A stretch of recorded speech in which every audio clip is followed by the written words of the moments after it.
Hi, everyone. This is Kerry Showers with another episode of the Teacher's Hot Tea podcast. I am here with Mark Lichtenberg. How are you? I'm good, Kerry. How are you? I'm doing well. Great. Now, tell me a little bit about yourself, because I know that you are a UD for District 10-2. That's right. Indiana. I was a classroom teacher for 15 years, most of it in Evansville at Tompkins Middle School. Mm-hmm. And then I became the Evansville Teachers Association president and served in that role for 2 years, and now work for the Indiana State Teachers Association as what is known as a UNISR director. Right. And I imagine your next question is, what in the world is a UNISR director? Yeah. It is a ever-evolving definition. Mm-hmm. So I work with Vanderburgh, Gibson, Posey, and Pike counties, the 7 school corporations in that region. I support the local leaders, so the local presidents and the building reps and all of that, with all the things that they have to do for their local association. I work with superintendents and boards when policy questions come up. I represent members when it becomes necessary. And this time of year, because the legislature is in session, Mm-hmm. I'm doing a lot of homework on what's going through the legislature and doing some policy analysis and things for my colleagues who work directly with the legislators in Indianapolis. That sounds like a huge job, but we are so glad to have you. And how long have you been doing it again? Almost 10 years. It'll be 10 years in April. Wow. Have you seen any changes in it? Oh, you said it's always revolving. Yeah, it's definitely changed a lot. If you think about bargaining, for instance, Mm-hmm. When I first started, we were still transitioning between for our more veteran teachers, what they remember being in contracts and the contracts of today, which just have money-related things. Right. And so just that aspect alone every time the legislature meets, it seems like something changes with bargaining. And so then we have to readjust what we go to the table with, how we approach that, and so on and so forth. So, yeah, it's changed a ton, without a doubt. Yeah. And you were saying that you were in a legislative session and you've been focusing on that. So let's jump right into that. We know, well, I don't know if a lot of teachers know this or not, but teaching can be a little political in the sense that, the state mandates and makes sure that, districts do what it is required of them to do. So what are some of the bills right now that we should keep our eyes on? Sure, absolutely. Well, to begin with, K-12 education is the single largest expenditure in the state budget in Indiana. And so what that means is there are more taxpayer dollars going towards K-12 education than to any other single thing in the state. And that means that the government feels like it needs to control all aspects of K-12 education, including your work life and sometimes your outside of work life and everything else. What the legislature does every 2 years is they adopt a new state budget. This is the source of revenue for school corporations. And that then in turn becomes the source of salaries for teachers. Right. And so there is a direct impact on what happens in Indianapolis to the pocketbooks of our members in the association. The budget talks have not begun in great significance yet at this point in the legislative process. We're sitting here on January 27th, and there's about 3 more weeks before before the bills go from one side, which is the House or the Senate side, to the other side. And so the first real draft of the budget will have to be out within the next 3 weeks. And so we'll know kind of what the initial thinking is on the budget at that time. The governor has announced his initial budget. And from a K-12 education standpoint, in a very brief way of talking about it, his budget would increase spending in that category by 2% in each of the next 2 years, while also taking away the cap on vouchers or school choice scholarships. Mm-hmm. In essence, what that means from a dollars and cents standpoint is it is likely that the increase in the vouchers would eliminate any increase to K-12 education, public schools, that would be realized by that 2% increase in overall spending, because that all comes out of the same bucket. Mm. So we certainly want to see some movement there. Right. The other thing that is concerning from a dollars and cents standpoint is the governor has promised throughout his campaign and in the initial days of his term that there will be significant property tax relief in the state of Indiana. Mm-hmm. Property tax relief sounds great to the individual, but what is often not understood by the individual is that also affects things like school funding, funding for police and fire, funding for municipalities and the services that they might provide, such as roads, garbage pick, all of the things that your city provides is all property tax funded. Mm-hmm. And so to the extent that those property tax cuts are deep, it could mean pretty significant shortfalls in funding on the property tax side. Now, for teachers, that doesn't directly go to their salary. Right. However, for schools to make up the difference, if there are significant losses, will mean that they will have to pull money that could otherwise be used for teacher salary into that other fund to make up the shortfall. Mm. So it all has a direct effect on what teachers' livelihood looks like, not to mention what kind of materials and resources they have available to them at work. Yeah. I had a specific question that maybe you can clarify for me with the budget.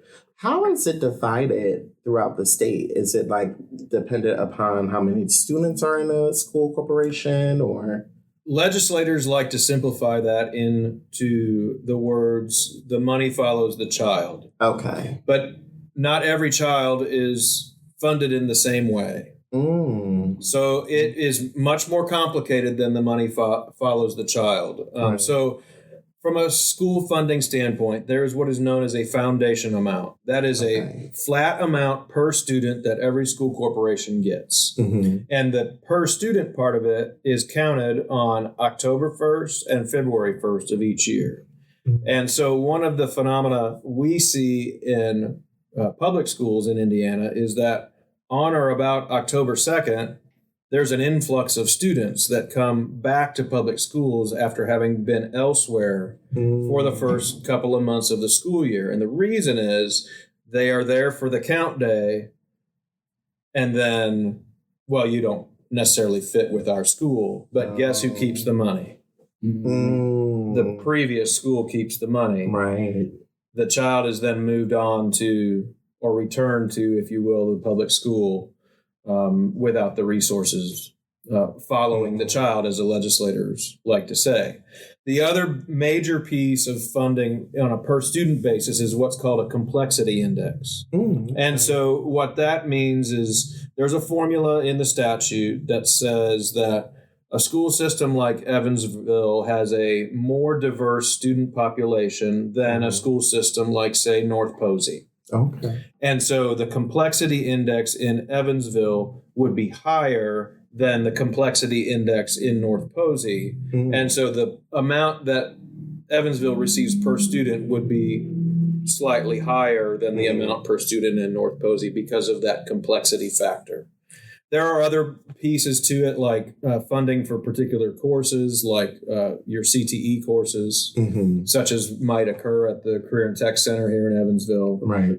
And those are all funded on a per student basis. Special ed is funded by how many students and in what categories of special ed they are.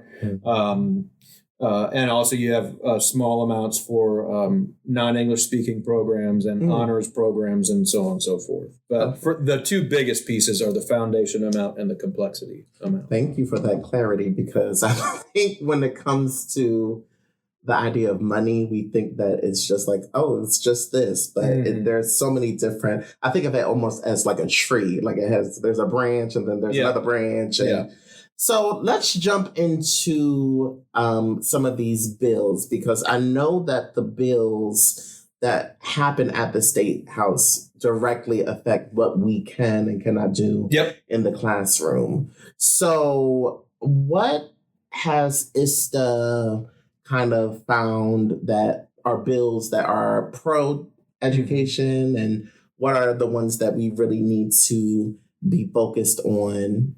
Yeah, so first of all, just so everybody listening understands, there are 150 legislators, and all of them are limited to filing no more than 15 bills. And this year, there was a lot of bill filing going on. There are more than 1,200 bills filed in the legislature right now. That's a lot. And about a fifth to a sixth of them have some impact on education. Oh, wow. So we're talking about tracking 200 to 300 bills that impact education. And not all of them would appear to affect education on the surface. And so the team at ISTA has been doing an incredible amount of work to make sure that no stone goes left unturned. And so what might seem like a minor fiscal policy for the state that has no relation to education might be something that's on the radar screen of somebody at ISTA, because it could impact school funding some, 3 steps down the road or something like that. And we're watching all of those sorts of things as things move. But the reality also is that there are so many bills that there's no way to be completely 100% of the way on top of every single bill. So what we do is we try to focus on the ones that are moving. Okay. And by moving, I mean the first step is that they get a hearing in a committee. And at those committees, public testimony is allowed. And so that can either be in person or it can be submitted in writing to the committee members. ISTA has been doing a ton of that these first few weeks of the legislature, with some pretty good results, quite honestly. We've had some movement from particular legislators that traditionally have not been very open to moving in the direction that ISTA would like them to move. And so that is encouraging. It kind of speaks to the work that's being done to ensure that we have working relationships, even with those who may not generally support our positions on things. Right. So that there's an open ear, and when we raise a concern, there seems to be at least a little bit of willingness to make some adjustments so that it's more palatable to teachers and people who work in education. So there is, I'll start on the positive side, and we'll talk about teacher compensation. Obviously, teacher compensation is ultimately going to be tied to the budget, as we already talked about. But there is a bill out there. It is Senate Bill 146. It has already passed the Senate Committee on Education. It probably will have to be recommitted to what's called the Appropriations Committee, because it has to do with money. Right. And so it'll have to go there, I think, before it goes to the floor of the Senate for a vote, and then on to the House, theoretically, once it passes the Senate. But what that would do is it would, a couple of really good things about Senate Bill 146. It would guarantee for full-time teachers 20 days of paid parental leave, meaning that if you add to your family, either by birth or adoption, you would have guaranteed 20 days of paid leave that would not have to come out of your personal allotment of sick or personal leave or whatever that is. That's something that from the ISTA side, we've been working at the bargaining table in a number of locals across the state for several years now. And to have that guaranteed in statute would be a really positive thing for teachers. Definitely. So that's a piece of it. That is also a bill that would move the minimum salary for teachers from $40,000, which is where it is currently, to $45,000 across the state. In Evansville, that wouldn't have a tremendous impact because the minimum salary is already beyond that threshold. Right. But for some of our colleagues in smaller areas, that would signify a pretty big movement on what starting teacher pay is. Now, the flip side of that, of course, is you have to have money to do that. Yeah, I was just about to ask. And you also have to have money to sort of match those increases for all your veteran teachers too, because it's not just about the teachers who aren't even working here yet. It's about everybody who's been here and continues to work for their school corporations and so on and so forth. So, there's a lot of pieces to that, but generally speaking, anything that raises the bar on teacher compensation is a positive thing. Yeah. The one piece of that bill that is still being worked on, and I know this because we have in ISTA, the staff has a briefing every Friday, and we talk to our colleagues who teach. Well, sometimes they do teach legislators a thing or two, but but they work directly with legislators on a day in and day out basis. And so they talk to the rest of us on staff about what's been going on in the previous week in the legislature. And I know that a part of that bill would repurpose the teacher appreciation grant dollars, which is the stipends that teachers have been getting in December for the last 6 or 7 years or so. Yeah. And that's something that's in statute right now, but it would actually reallocate those to stipends for teachers in various different categories, which, as I read it right now, probably means that about half of the teachers who are used to getting that would no longer be eligible for that. And so there is, that's certainly something that we're continuing to work on. I know that those conversations are ongoing as we sit here today and talk. So, so that's Senate Bill 146. You want to talk about some stuff that's not so good? Yeah, let's just jump right in. Then. Build the Band-Aid off. I think I want to say that it was in 2021, so 4 years ago, there was a bill, and if you were around then, you will remember this, in the legislature, that prohibited the teaching of divisive concepts. And during the debate on that bill, there was a senator who made national news, I think was even the subject of some jokes on late night talk shows, because the senator made the remarks during testimony in the committee that you would have to teach Nazism from a neutral perspective because of how the bill was worded. Okay. Producer butting in here, I believe the specific phrasing that particular senator brought about was being able to teach the Holocaust from both perspectives, which, yeah. So, and I believe it was the same bill or a companion bill. I don't exactly remember how it was, but teachers got very fired up about it at the time. That would have required all teachers to post all of their lesson plans on the school's website as of July 1st, preceding a school year, which is complete ridiculousness if you've ever been in a classroom ever, because you might plan for a week and by Monday afternoon, your Wednesday plans are completely blown out. So imagine trying to plan lesson plans for an entire year, and where would you be after the first week of school? Oh my God. You'd have a bunch of useless paper. So anyhow, that bill, those two concepts are back, and it is called Senate Bill 289. You have divisive concepts where you're not allowed to teach that there are differences between people from different cultures, or that one culture is better than another or worse than another.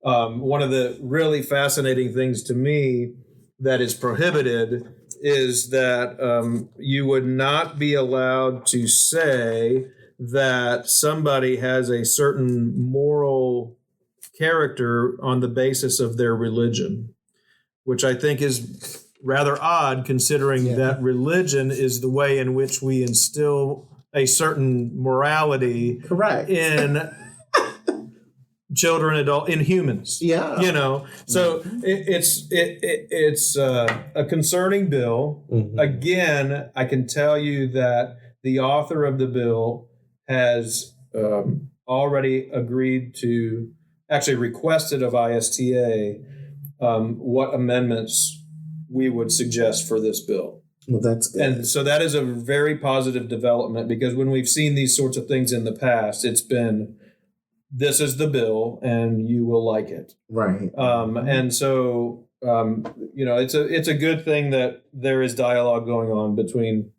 ISTA and the author of the bill. So we'll see kind of what that looks like when it has made it through. That was in judicial committee. It did pass out of judicial committee, and so it is headed for probably the floor of the Senate. Could come up again this week, but if they're asking for amendments, a lot of times that holds things up while they kind of figure out what they want to do in terms of what amendments to propose and so on and so forth. So there's that one. Senate Bill 289. Again, for listeners out there, if you want to get in contact with your local representatives about that, we'll talk a little bit more about that. Yeah, absolutely. Absolutely. One other one that I want to point out is going to be heard this Wednesday, January 29th, in the Senate Education and Career Development Committee. It is Senate Bill 249. I just learned, I just read that bill this morning because I saw that it was on the calendar for Wednesday. Senate Bill 249 would say that school corporations can pay supplemental payments to individual teachers in whatever amount they choose at whatever time they choose, regardless of what the collective bargaining agreement says. And they can, when it comes time to bargain, withhold a undetermined amount of the funding from the state in order to provide those supplemental payments. And so if I kind of read between the lines on that language, what that says is that a school corporation is given the ability by this bill, if it passes in the form that it's in right now, a school corporation would be given the ability to say, come to the bargaining table and say, sorry, there's no money to bargain. And then turn around and divvy out salary increases however they want. So it is kind of a backdoor way of ending collective bargaining as we know it. Right.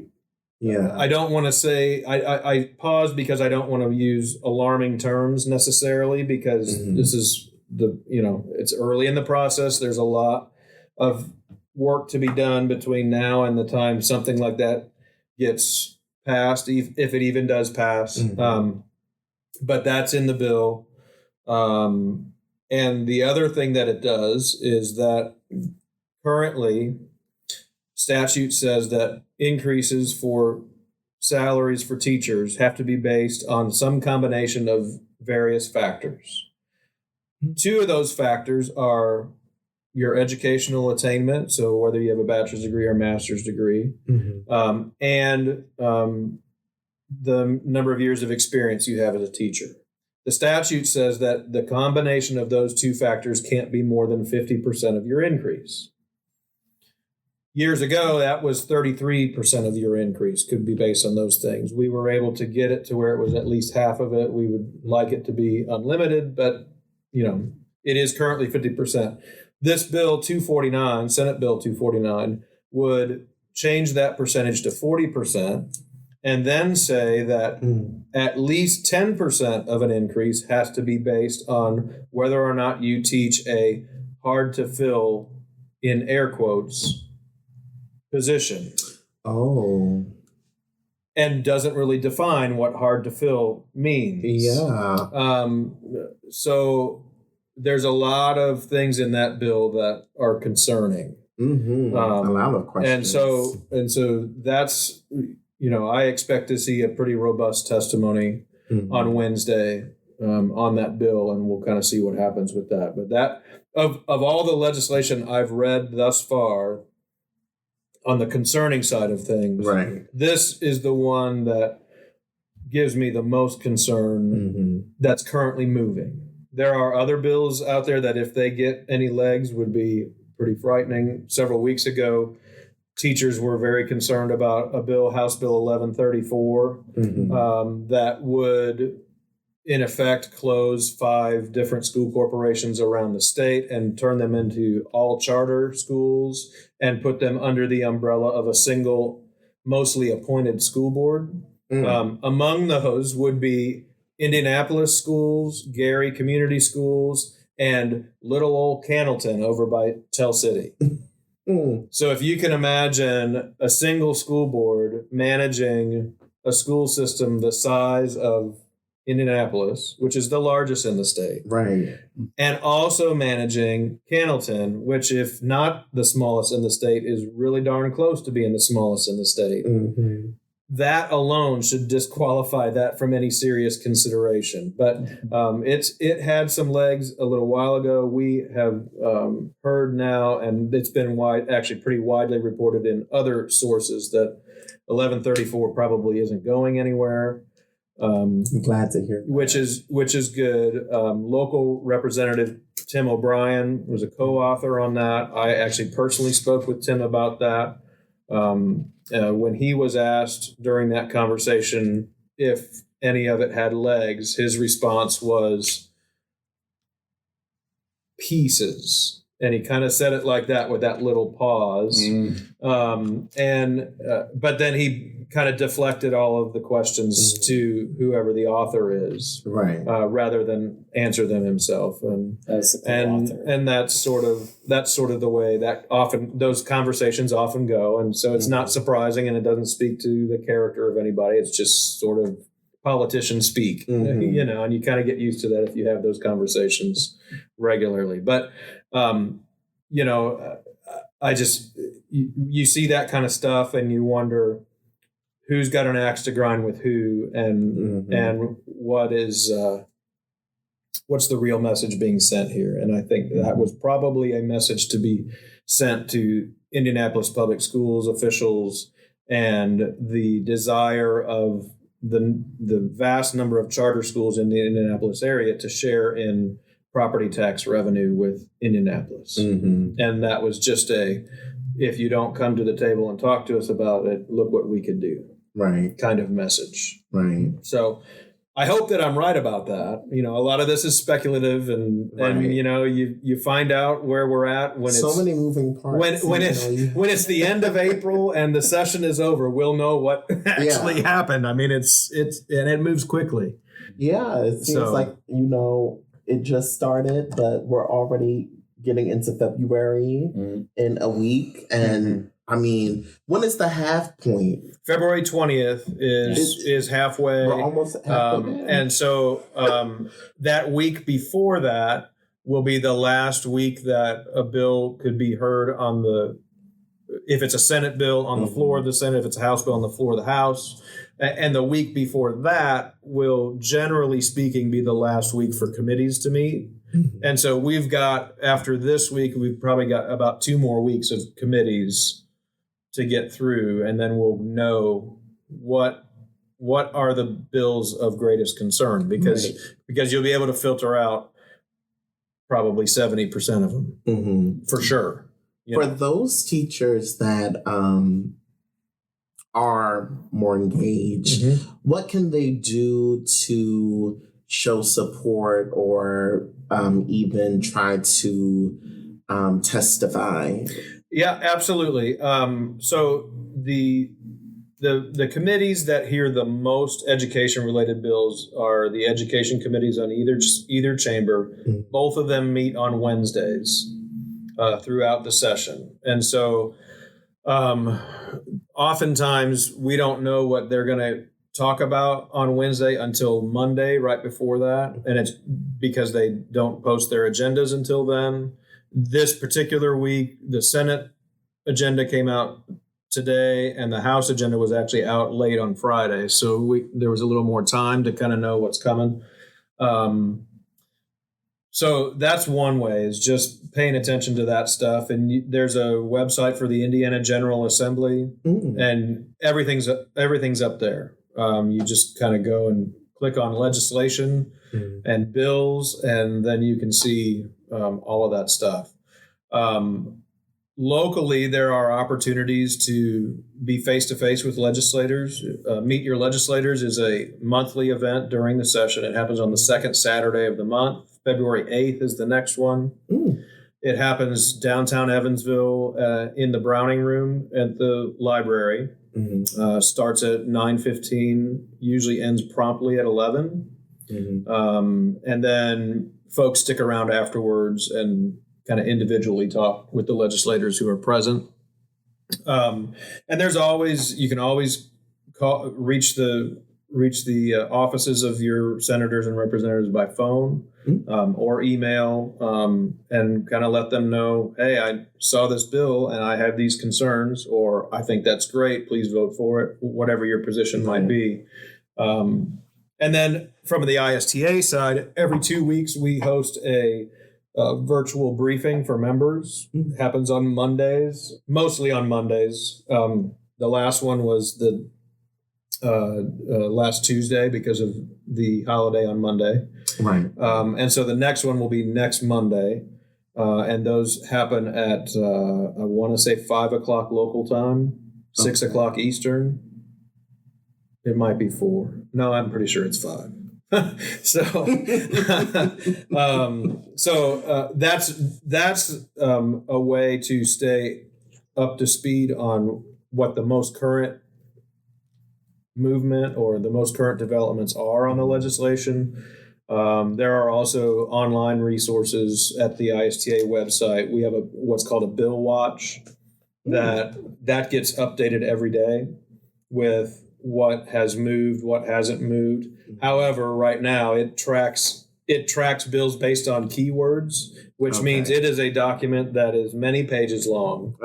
And so if you're looking for something specific, you have to really kind of sift through it and find things. So, but all those resources are out there. And I can tell you from my perspective, I am one of a number of UNISR directors who have volunteered to read bills from whether it be a bargaining perspective, because we are at bargaining tables around the state, or from a local policy perspective, what affects teachers in the classroom that we work with, so I do that, and I send feedback to our lobbying team, and I can say through that experience and through talking with the lobbying team, this session, I've seen a great amount of work on teachers' behalf by ISTA folks, and more movement than I anticipated to this point so far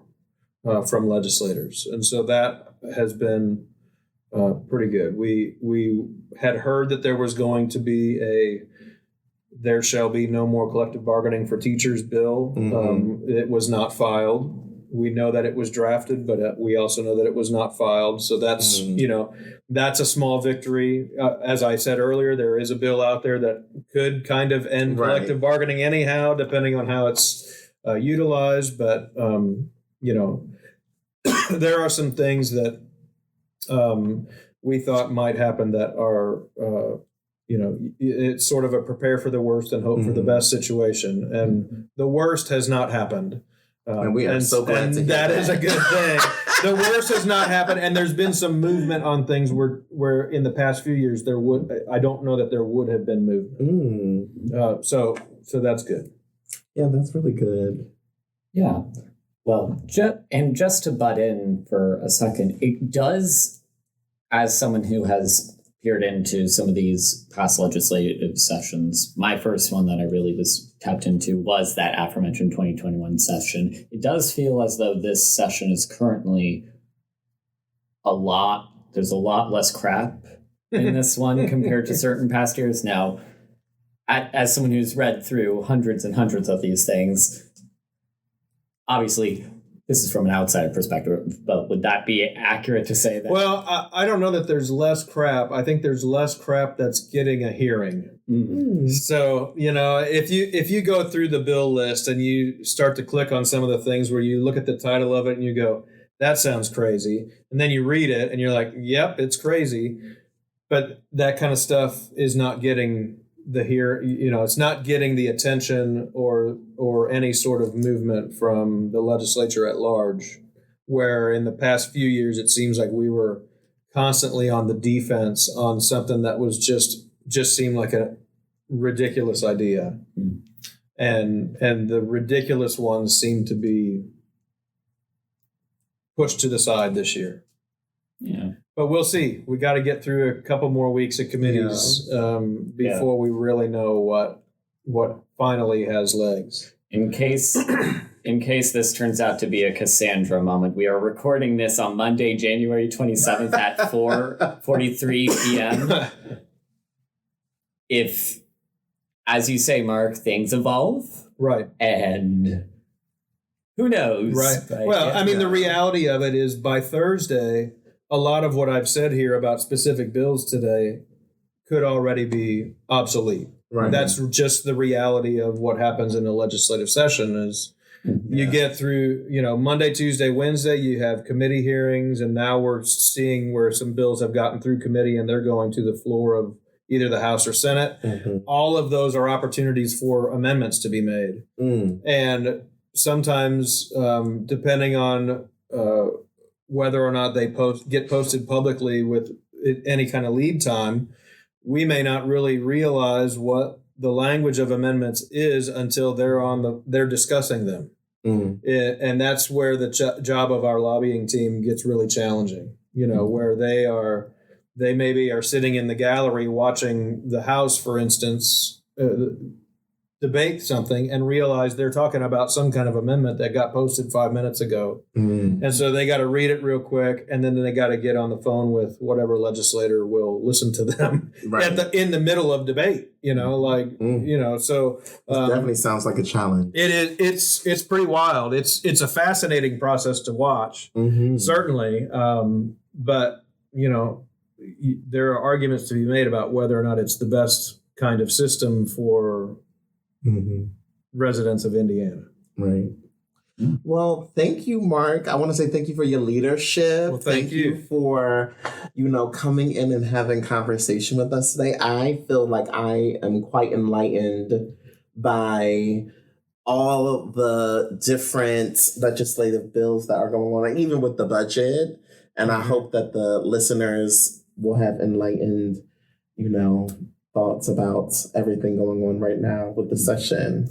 If you think of any questions that you might have, you can always contact us at Facebook, and that's Evansville Teachers Association on Facebook. Also, our Instagram is Evansville Teachers. And of course, if you want to be on one of the episodes, reach out to us at the Teachers Hot Tea at gmail.com. That is the Teachers Hot Tea at gmail.com.